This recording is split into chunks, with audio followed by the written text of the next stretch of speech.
2022 সালের 2 নভেম্বর নির্বাচন কমিশনের সচিব হিসেবে দায়িত্ব পাবার পর থেকে নানাভাবে সমালোচিত হন ইসি সচিব জাহাঙ্গীর আলম। তার মেয়াদকালে 2024 সালে দ্বাদশ জাতীয় সংসদ নির্বাচন অনুষ্ঠিত হয়, যা ডামি নির্বাচন হিসেবেও পরিচিতি পায়। পরে নির্বাচন কমিশন থেকে স্বরাষ্ট্র মন্ত্রণালয়ের জননিরাপত্তা বিভাগের সচিব হন জাহাঙ্গীর আলম। ছাত্র জনতার আন্দোলন চলাকালেও স্বরাষ্ট্র সচিব ছিলেন তিনি। শেখ হাসিনা সরকারের পতনের পর তাকে স্বরাষ্ট্র মন্ত্রণালয় থেকে বাধ্যতামূলক অবসরে পাঠায় সরকার। মঙ্গলবার সকালে গুলশান থেকে সাবেক এই আমলাকে ধানমন্ডি থানার শিশু মোতালিব হত্যা মামলায় গ্রেপ্তার করে পুলিশ। পরে বিকেলে ঢাকার চিফ মেট্রোপলিটন ম্যাজিস্ট্রেট আদালতে হাজির করে 10 দিনের রিমান্ড চাওয়া হয়। রাষ্ট্র ও আসামিপক্ষের শুনানি শেষে তার 5 দিনের রিমান্ড মঞ্জুর করেন আদালত। মামলার শুনানি শেষে রাষ্ট্রপক্ষের আইনজীবীরা বলেন, জাহাঙ্গীর আলম গুরুত্বপূর্ণ দায়িত্ব থেকে ছাত্র জনতার আন্দোলন দমনে প্রত্যক্ষ ও পরোক্ষভাবে নির্দেশ দেন। পুলিশ কর্মকর্তাদের সঙ্গে ঊর্ধ্বতন কর্মকর্তাদের সঙ্গে বৈঠক করেছে।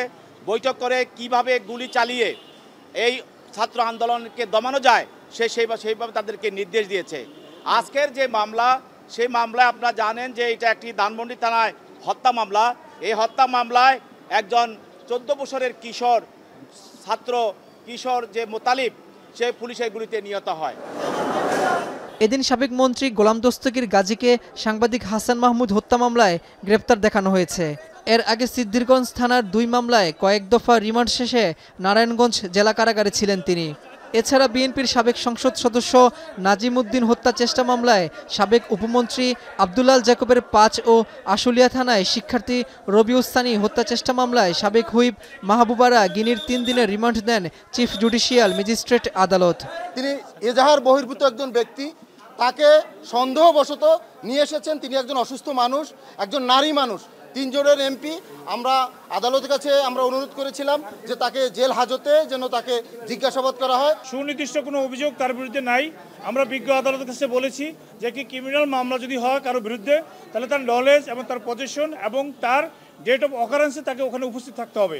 কিন্তু এরকম কোনো সুনির্দিষ্ট বক্তব্য এধারে উল্লেখ নাই। শুধু রাজনৈতিক উদ্দেশ্য হাসিল করার জন্যই তাকে এই মামলাটা গ্রেপ্তার করেছেন এবং তার রিমান্ড চেয়েছেন। ছাত্র জনতার গণঅভ্যুত্থানের পর এখন পর্যন্ত শেখ হাসিনা সরকারের 30 জনেরও বেশি মন্ত্রী, সংসদ সদস্য ও আমলা হত্যা মামলায় গ্রেপ্তার হয়ে কারাগারে আছেন। রাব্বি হোসেন, এখন, ঢাকা।